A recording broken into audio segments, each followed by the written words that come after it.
සුබ දවසක් හැමෝටම.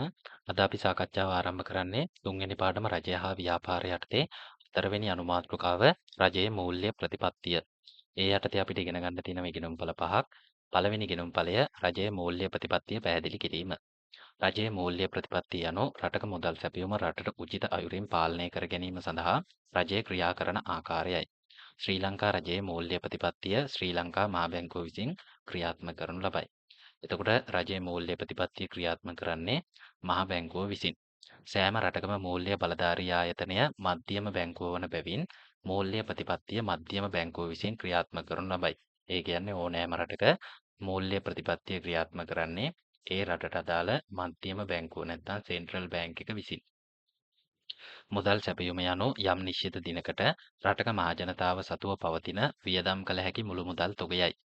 ශ්‍රී ලංකා මහා බැංකුව පහත ආකාරයට මුළු මුදල් සැපයුම ගණනය කරයි. එතකොට M1 M1 කියන්නේ පටු මුදල් සැපයුම, M2 කියන්නේ පුළුල් මුදල් සැපයුම, M2B කියන්නේ ඒකාබද්ධ පුළුල් මුදල් සැපයුම, M4 කියන්නේ ඊටා පුළුල් මුදල් සැපයුම නැත්නම් මුදල් සමස්තය කියලා කියනවා. එතකොට M1 ඇතුලේ තියෙනවා CP ධන DDP. CP කියන්නේ මහජනතාව සතු ව්‍යවහාර මුදල් තොගයට, DDP කියන්නේ මහජනතාව සතු වාණිජ බැංකුවල ඇති ඉල්ලුම් තැන්පතු වලට. එතකොට මේකේ නිර්වචනය පටු මුදල් සැපයුම සමානයි මහජනතාව සතු ව්‍යවහාර මුදල් තොගය ධන මහජනතාව සතු වාණිජ බැංකුවල ඇති ඉල්ලුම් තැන්පතු. ඊට පස්සේ දෙක M2 ඒ කියන්නේ පුළුල් මුදල් සැපයුම. M2 සමානයි M1. එතකොට M2 ඇතුලේ තියෙනවා M1. ඒ කියන්නේ මහජනතාව සතු ව්‍යවහාර මුදල් තොගය සහ මහජනතාව සතු වාණිජ බැංකුවල ඇති ඉල්ලුම් තැන්පතු. එතකොට M1 ධන TSDP.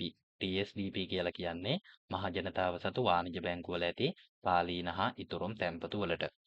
එතකොට මේක විස්තරාත්මකව නිර්වචනය කරොත් පුළුල් මුදල් සැපයීම සමානයි මහජනතාව සතු ව්‍යවහාර මුදල් තොගය ධන මහජනතාව සතු වාණිජ බැංකුවල ඇති ඉල්ලුම් තැන්පතු ධන මහජනයා සතු වාණිජ බැංකුවල ඇති කාලීන හා ඉතුරුම් තැන්පතු.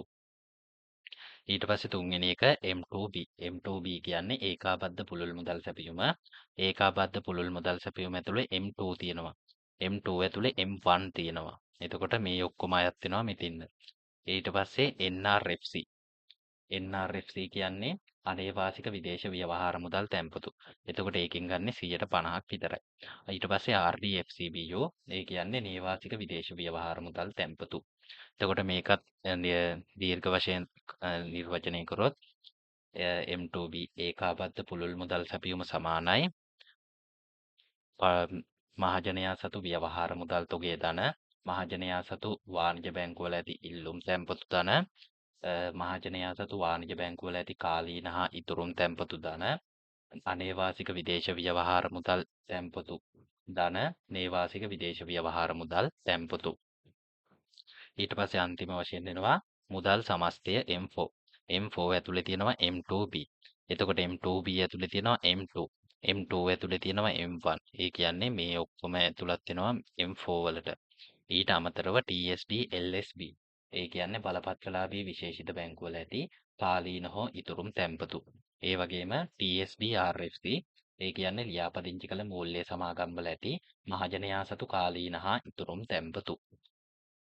එතකොට මේකත් දීර්ඝ වශයෙන් නිර්වචනය කරොත් මුදල් සමස්තය සමානයි මහජනයා සතු ව්‍යවහාර මුදල් තොගය ධන මහජනයා සතු වාණිජ බැංකුවල ඇති ඉල්ලුම් තැන්පතු ධන මහජනයා සතු වාණිජ බැංකුවල ඇති කාලීන හා ඉතුරුම් තැන්පතු ධන අනේවාසික විදේශ ව්‍යවහාර මුදල් තැන්පතු ධන නේවාසික විදේශ ව්‍යවහාර මුදල් තැන්පතු ධන ඒ කොටස් වලින් තමයි M2B හැදිලා තියෙන්නේ. ඊට පස්සේ බලපත්‍රලාභී විශේෂිත බැංකුවල ඇති කාලීන හෝ ඉතුරුම් තැන්පතු ධන ලියාපදිංචි කළ මූල්‍ය සමාගම් වල ඇති මහජනයා සතු කාලීන හා ඉතුරුම් තැන්පතු. මේ ඉංග්‍රීසි වචනවල තේරුම මම එහා පැත්තේ පිටුවේ දාලා තියෙනවා. ඒ මං කියපු ටිකම තමයි මෙතනත් තියෙන්නේ. ඒකේ තේරුම. ඊට පස්සේ යනවා අපි දෙවැනි ඉගෙනුම්පලයේ රජයේ මූල්‍ය ප්‍රතිපත්තියේ අරමුණ. රාජ්‍ය මූල්‍ය ප්‍රතිපත්තියේ අරමුණ වන්නේ දේශීය ආර්ථිකය තුළ මිල ස්ථායීතාවය පවත්වා ගැනීම හෙවත් උද්ධමනය පාලනය කිරීමයි. එතකොට රාජ්‍ය මූල්‍ය ප්‍රතිපත්තියේ අරමුණ උද්ධමනය පාලනය කරන එක.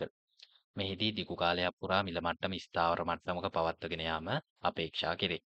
රටක භාණ්ඩ හා සේවාවල සාමාන්‍ය මිල මට්ටම අඛණ්ඩව වැඩිවීම තමයි උද්ධමනය කියලා හඳුන්වන්නේ. රටක මුදල් සැපයුම හා මිල මට්ටම අතර අනුලෝම සම්බන්ධයක් පවතී. ඒ කියන්නේ ධන සම්බන්ධයක් පවතිනවලු. මුදල් සැපයුම වැඩි වෙද්දී මිල මට්ටම වැඩි වෙනවා. මුදල් සැපයුම අඩු වෙද්දී මිල මට්ටම අඩු වෙනවා. ඒ අනුව රට තුළ මුදල් සැපයුම රටට ඔරොත්තු නොදෙන ලෙස ඉහළ යාම නිසා අධික උද්ධමනයක් ඇති වී රටේ ජනතාවට දෛනික අවශ්‍යතා සපුරා ගැනීමද ගැටලුවක් වේ. මේ අනුව දැඩි උද්ධමනකාරී තත්ත්වය වළක්වා ගත හැක්කේ මුදල් සැපයුම සීමා කර ගැනීමෙනි.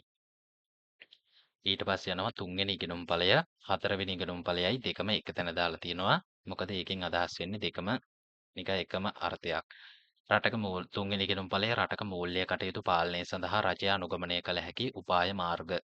ඊට පස්සේ හතරවෙනි ඉගෙනුම්ඵලය රජය අනුගමනය කරනු ලබන එක් එක් මූල්‍ය පාලන උපකරණ පැහැදිලි කිරීම. උඩ එකේ දක්වනවා යට එකෙන් පැහැදිලි කරනවා. ඒක තමයි දෙකම එකවර අරන් තියෙන්නේ. රටක මුදල් සැපයුම රටට උචිත ලෙස පවත්වාගෙන යාම සඳහා ශ්‍රී ලංකා මහ බැංකුවට භාවිත කළ හැකි ක්‍රම මුදල් සැපයුම පාලනය කිරීමේ උපකරණ ලෙස හඳුන්වයි. ශ්‍රී ලංකා මහ බැංකුව භාවිතයට ගන්නා මූල්‍ය පාලන උපකරණ පහක් තියෙනවා. 1. පොලී අනුපාතය, 2. සංචිත අවශ්‍යතා වෙනස් කිරීම, 3. විවට වෙළඳපොළ කටයුතු, 4. වට්ටම් අනුපාත වෙනස් කිරීම, 5. ණය සීමා පැනවීම. එතකොට පළවෙනි එක පොලී අනුපාතිකය. තැන්පතු වෙනුවෙන් ගෙවන හෝ ණය වෙනුවෙන් අය කරනු ලබන ගාස්තු ලෙස පොලී හැඳින්විය හැකිය. ශ්‍රී ලංකා මහ බැංකුව නිත්‍ය පහසුකම් අනුපාතය ලෙස පොලී නැමැති පාලන උපකරණය හඳුන්වන අතර එය ප්‍රධාන මූල්‍ය පාලන උපකරණයද වේ. එතකොට ප්‍රධානම මූල්‍ය පාලන උපකරණය වෙන්නේ පොලී අනුපාතිකය. ඒක මහ බැංකුව විසින් හඳුන්වන්නේ නිත්‍ය පහසුකම් අනුපාතය කියලා. එතකොට නිත්‍ය පහසුකම් අනුපාතයේ ප්‍රධාන කොටස් තුනයි. නිත්‍ය තැන්පතු පහසුකම් අනුපාතය, නිත්‍ය ණය පහසුකම් අනුපාතය හා බැංකු පොලී අනුපාතය. නිත්‍ය තැන්පතු පහසුකම් අනුපාතය කියන්නේ වාණිජ බැංකු හා ප්‍රාථමික වෙළඳුන් ඔවුන්ගේ අතිරික්ත අරමුදල්. ඒ කියන්නේ වැඩිපුර පවතින අරමුදල් මහ බැංකුවේ ඇති රජයේ සුරකුම්පත්වල. රජයේ සුරකුම්පත් කියලා කියන්නේ භාණ්ඩාගාර බිල්පත් හා භාණ්ඩාගාර බැඳුම්කර වලට.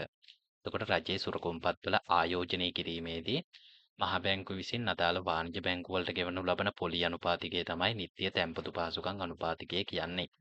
ඊට පස්සේ නිත්‍ය ණය පහසුකම් අනුපාතය කියන්නේ වාණිජ බැංකු හා ප්‍රාථමික වෙළඳුන් රජයේ සුරකුම්පත් ඇපයට තබා. මම ඉස්සෙල්ලා කියව රජයේ සුරකුම්පත් කියන්නේ භාණ්ඩාගාර බිල්පත් හා භාණ්ඩාගාර බැඳුම් කරවලට කියලා. එතකොට රජයේ සුරකුම්පත් ඇපයට තබා මහ බැංකුවෙන් අරමුදල් ලබා ගැනීමේදී මහ බැංකුව විසින් අය කරනු ලබන පොලී අනුපාතය තමයි නිත්‍ය ණය පහසුකම් අනුපාතය කියලා කියන්නේ. ඊට පස්සේ බැංකු පොලී අනුපාතය කියන්නේ ද්‍රවශීලතා දුෂ්කරතා වලට මුහුණ දෙන වාණිජ බැංකු වලට. ඒ කියන්නේ දෛනික මුදල් අවශ්‍යතා වලට දුෂ්කරතා වලට මුහුණ දෙන වාණිජ බැංකු වලට ශ්‍රී ලංකා මහ බැංකුව අවසාන ණය දෙන්නා ලෙස සපයනු ලබන ණය සඳහා අය කරනු ලබන පොලී අනුපාතිකයයි. වාණිජ බැංකු දෛනික කටයුතු කරගෙන යද්දී සිදුවන මුදල් ඌනතා හින්දා මහ බැංකුවෙන් ශනික ණයක් ලබා ගද්දී මහ බැංකුව විසින් අදාළ වාණිජ බැංකු වලින් අය කරන පොලී අනුපාතිකයට තමයි බැංකු පොලී අනුපාතිකය කියලා කියන්නේ. ඊට පස්සේ 2 සංචිත අවශ්‍යතා වෙනස් කිරීම. ව්‍යවස්ථාපිත සංචිතය යනු වාණිජ බැංකුවල පවතින තැන්පතු වලට අදාළව මහ බැංකුවේ පවත්වා ගත යුතු තැන්පතු ප්‍රමාණයයි. මෙය වෙනස් කිරීම නිසා මුදල් සැපයුමේ අඩු වැඩි වීම සිදුවේ. සංචිත අනුපාතය හා මුදල් සැපයුම අතර ප්‍රතිලෝම සම්බන්ධයක් පවතී. 3. විවට වෙළඳපළ කටයුතු මහ බැංකුව විසින් රජයේ සුරකුම්පත් මිලට ගැනීම හා විකිණීම විවට වෙළඳපළ කටයුතු ලෙස හඳුන්වයි. මහ බැංකුව සුරකුම්පත් මිලට ගැනීමේදී මුදල් සැපයුම ප්‍රසාරණය වන අතර විකිණීමේදී මුදල් සැපයුම සංකෝචනය වේ. ඒ කියන්නේ මහ බැංකුව සුරකුම්පත් මිලට ගත්තාම මහ බැංකුවේ මුදල් වාණිජ බැංකු වලට යනවා. එතකොට මුදල් ප්‍රසාරණය වෙනවා. ඒ වගේම මහ බැංකුව සුරකුම්පත් විකුණද්දී මහ බැංකුවට මුදල් එනවා. එතකොට මුදල් සැපයුම සංකෝචනය වෙනවා.